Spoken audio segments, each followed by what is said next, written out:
OP-14 is right around the corner, and I figure what better time than now to go through the card list and see what the big hits are and compare it to the set that everyone jumped over from Pokemon to One Piece for, OP-13. Let's dive in and take a look at what we got. So checking out the card list here behind me, we have a few pretty good ones. I'm pretty hype about the Trafalgar Law Altart Leader. Law is my favorite character that isn't a Straw Hat and is one of my favorite characters of the entire show.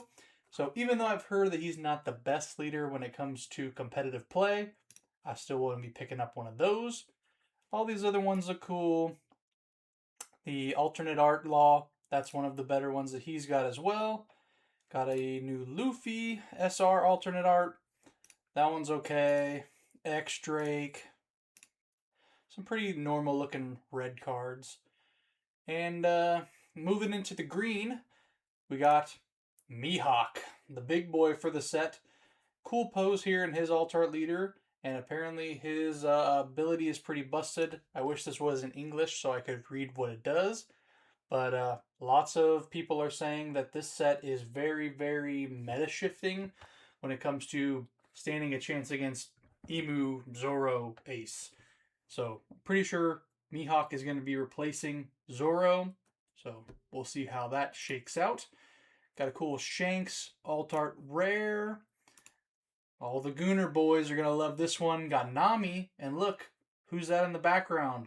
No, that's not Gengar. That's Zeus. Zeus in his normal form. And we got some underboob for you there for my Gooner Nami lovers. And she's showing some leg. You guys love that stuff. So, those are basically the green ones. Moving along, got a Perona.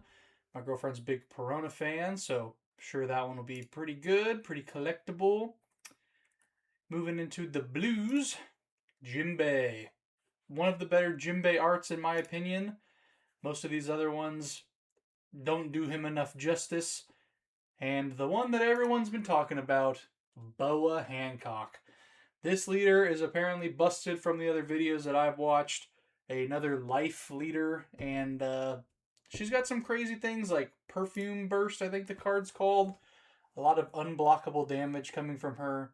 So if you're playing and you haven't heard anything about the Boa deck, I'd strongly consider looking into it at least and maybe picking it up because it's going to be a pretty viable deck here in the OP-14 meta. Got a cool looking Arlong, Whitebeard, some Fishmen. Moving on, moving on.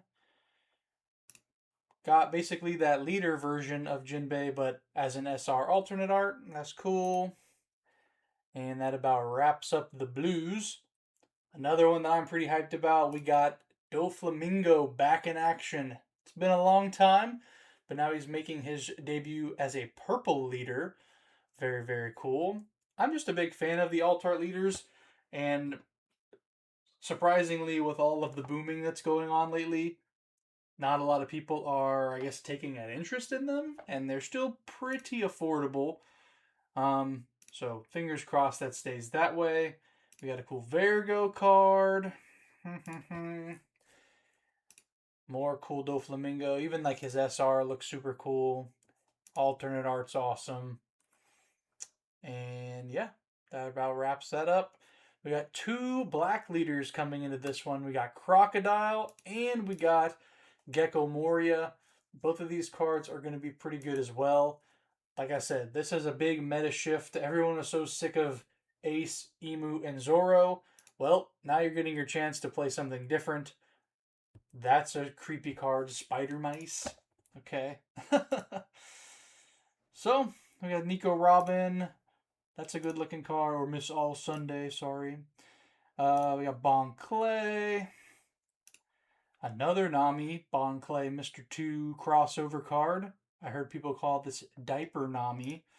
Very interesting, very interesting. And we get to look at one of the first new manga event cards, alternate art event, Ground Death. This one's going to be good in the Emu deck if you are an Emu player. So I'll have to pick a couple of these up, but I don't think it's going to be super expensive because, I mean, a lot of people won't even know who that is if they aren't a fan of the anime. So fingers crossed that that one stays under the radar. That is a pretty sweet Gecko Moria SR. Got his little Shadow Man out. Alt art's super cool with his little bats. And, oh, can't forget the boa. This or the Nami, which one do you think is going to be more expensive? I think Boa might take the cake on this one because she is the big shining star leader from the set. And she even gets her own alternate art event manga. So that one's super cool too. Moving into the secret rares, we have a Mihawk secret rare and its alt art. And then the shining star of the entire set, Dracula Mihawk manga rare. So I'm going to talk about this in a little bit as well. What do you think about that? Just let it sit there. I personally think we're gonna skip ahead. The art for this Mihawk should have been the manga art. I'm just gonna say it. The SP looks way better than the manga, in my opinion. I do like his background panels, but like, what is this pose? That's not what we know Mihawk for. We know Mihawk for grabbing that big old sword and giving it a swing.